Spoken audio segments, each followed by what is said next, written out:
Ikhwan akhwat yang dirahmati Allah Ta'ala, di video ini kita akan lanjutkan pembahasan perbedaan antara Al-Quran, hadis qudsi, dan hadis nabawi. Jadi pastikan kamu tonton videonya sampai habis. Bagi yang belum nonton video part 1, kami taruh linknya di deskripsi. Silahkan tonton dulu video part 1-nya. Masih dalam penjelasan kitab Mabahith fi Ulumil Quran karya Syekh Manna' Al-Qattan hafizahullah Ta'ala. Kita bahas dulu perbedaan Al-Quran dengan hadis qudsi. Ada beberapa perbedaan jelas antara Al-Quran dengan hadis qudsi. Perbedaan pertama, Al-Quran merupakan kalam Allah yang diwahyukan kepada Nabi Muhammad SAW, dan Allah menantang siapa saja dari bangsa Arab untuk membuat ucapan atau ungkapan yang bisa menandingi Al-Quran, meskipun itu hanya satu surat. Namun tidak dengan hadis qudsi. Allah tidak pernah membuat tantangan kepada siapapun untuk membuat ungkapan yang mampu menandingi hadis qudsi. Perbedaan kedua, Al-Quran hanya boleh dinisbatkan kepada Allah meskipun Rasulullah SAW yang menyampaikannya. Sedangkan hadis qudsi nisbatannya tidak langsung kepada Allah, melainkan dinisbatkan terlebih dahulu kepada Rasul. Oleh karena itu, dalam penyebutannya kita menyebutkan terlebih dahulu Rasulullah SAW bersabda, sebagaimana yang telah beliau riwayatkan dari Allah Azza wa Jalla. Perbedaan ketiga, Al-Quran diriwayatkan seluruhnya dengan mutawatir, sedangkan hadis qudsi ada yang mutawatir, bahkan kebanyakan hadis qudsi ahad. Hadis ahad ialah hadis yang jalur periwayatannya tidak sampai derajat mutawatir. Kalau kamu bingung apa itu mutawatir, silakan cek video kami tentang penjelasan arti Al-Quran yang sebenarnya. Linknya ada di deskripsi. Oleh karena hadis qudsi hadis ahad atau bukan mutawatir, makanya ada hadis qudsi yang sahih, ada juga yang hasan, dan bahkan ada yang dhaif. Perbedaan keempat, Al-Quran baik lafaz dan maknanya merupakan wahyu dari Allah, sedangkan hadis qudsi maknanya wahyu dari Allah dan lafaznya dari Rasulullah SAW menurut pendapat yang benar. Oleh karena itu, jumhur ulama hadis membolehkan periwayatan hadis qudsi dengan makna. Artinya, jika kamu ingin menyebutkan hadis qudsi dan tidak ingat lafaznya dengan tepat, namun kamu mengetahui dengan yakin maknanya, kamu bisa bilang di akhir, atau sebagaimana yang telah diriwayatkan oleh Rasulullah SAW setelah kamu menyebutkan makna hadis qudsi itu.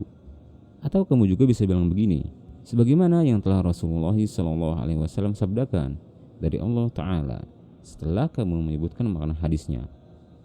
Perbedaan kelima, lafaz Al-Quran pelafalannya bernilai ibadah. Artinya, setiap huruf yang kamu lafalkan itu bernilai kebaikan buat kamu, sedangkan hadis qudsi tidak. Hanya dengan membacanya tidak bernilai pahala buat kamu. Tapi jangan salah paham ya, saya bilang hanya dengan membaca. Karena bisa saja kamu membaca hadis qudsi atau menghafalnya dan kamu mendapatkan nilai kebaikan dari situ. Jika kamu melakukan itu karena kamu cinta Rasulullah SAW, tentu kamu mendapatkan nilai kebaikannya bukan karena bacaan kamu atau hafalan kamu terhadap hadis qudsi, melainkan dari rasa cinta kamu untuk Rasul. Sampai sini saya harap kamu paham perbedaan hadis qudsi dan Al-Quran. Thayyib, penjelasan berikutnya, perbedaan antara hadis qudsi dan hadis nabawi. Sebelumnya kamu harus tahu dulu bahwa hadis nabawi terbagi menjadi dua bagian. Bagian pertama, bagian tauqifi, yaitu suatu makna yang beliau dapatkan saat menerima wahyu yang kemudian beliau sampaikan dengan lafaz beliau sendiri. Lafaz yang beliau sampaikan tidak beliau dapatkan saat menerima wahyu, namun beliau mendapatkan suatu makna tertentu dari wahyu yang beliau terima. Dan makna tersebut saat beliau sampaikan kepada sahabat, meskipun bagian dari wahyu yang beliau terima tidak dinisbatkan kepada Allah, karena hakikatnya itu perkataan Rasul bukan perkataan Allah. Gambaran simpelnya kayak gini, anggap diri kita sedang menerima petuah atau nasihat dari guru kita. Guru kita mengatakan, kerja keras akan membuahkan hasil manis.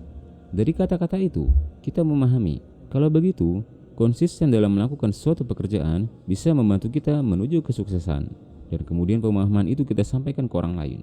Apa yang kita sampaikan? Konsisten dalam melakukan suatu pekerjaan bisa membantu kita menuju kesuksesan.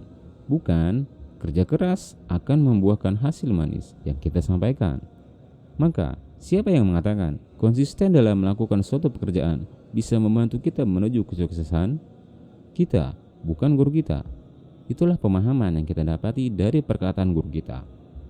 Bagian hadis yang kedua, bagian taufiqi, yaitu perkataan yang Rasulullah SAW sampaikan berdasarkan apa yang beliau pahami dari Al-Quran atau pemahaman yang beliau dapatkan setelah mentadabburi suatu ayat dan berijtihad dalam memahaminya.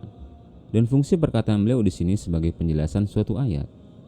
Karena kita mengetahui tidak semua detail syariat dijelaskan dalam Al-Quran. Contohnya aja, waktu salat wajib 5 waktu. Kelima waktu itu tidak dijelaskan dengan detail dalam Al-Quran, namun penjelasan detailnya dari hadis Nabawi. Jika pemahaman yang beliau sampaikan sesuai dengan pemahaman yang Allah inginkan, maka Allah akan menurunkan wahyu menyetujuinya. Dan bila pemahamannya kurang tepat, akan turun wahyu membenarkannya. Taib. Dari kedua bagian hadis di atas, dapat kita simpulkan bahwa makna keseluruhan dari hadis Nabawi adalah bersumber dari wahyu yang beliau terima dari Allah Ta'ala. Dan itulah maksud dari firman Allah Ta'ala dalam surat An-Najm ayat 3-4. Wa ma yantiqu 'anil hawa in huwa illa wahyu yuha. Dan yang diucapkannya itu bukanlah menurut keinginannya, tidak lain itu adalah wahyu yang diwahyukan kepadanya. Maka dari sini bisa kita simpulkan perbedaan hadis qudsi dan hadis nabawi adalah bahwa hadis qudsi maknanya datang dari Allah dan lafadznya dari Rasulullah SAW. Sedangkan hadis nabawi baik makna maupun lafaz datang dari Rasulullah SAW. Saya harap penjelasan di atas bisa membantu kamu memahami perbedaan antara Al-Quran, hadis qudsi, dan hadis nabawi. Tetap semangat belajar dan istiqomah. Salam pejuang Quran.